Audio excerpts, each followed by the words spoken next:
অতএব আওয়ামী লীগের রক্তধারার নাম হচ্ছে মির্জাফরের রক্তধারার নাম, ঘসিটি বেগম, রায়দুল্লভ, অমিচাঁদ আর এই জগৎ শেঠদের রক্তধারা, লেন্দুব দর্জির রক্তধারার নাম হচ্ছে আওয়ামী রক্তধারার নাম।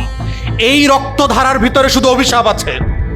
এই রাষ্ট্রের একমাত্র নিরাপত্তা হুমকি গত 70 বছর ধরে যারা বাংলাদেশের স্বাধীনতা সার্বভৌমত্বে প্রতিদিন প্রতি রাতে দিল্লির কাছে বিক্রি করে দিচ্ছে, সেই রক্তধারার নাম হচ্ছে আওয়ামী লীগ।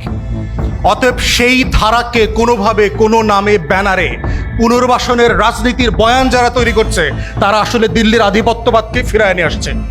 এবং এইটার এখন তৃতীয় ভাষণ আপনারা দেখতে পাচ্ছেন জাতীয় পার্টির নামে চলছে। এবং এরা কিন্তু ভাই বোনের রাজনীতি করে, দেখবেন একজন যখন বিপদে পড়ে আরেকজন আগায় আসে। দেখবেন যখন আওয়ামী লীগ বিপদে পড়ছে জাতীয় পার্টি আগায় আসছে।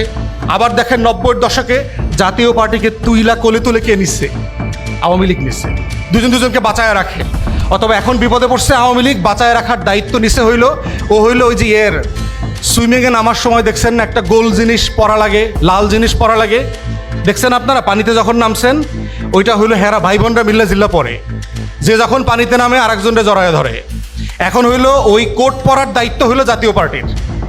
অতএব জাতীয় পার্টি কি জিনিস কয়দিন আগে আপনারা দেখেছেন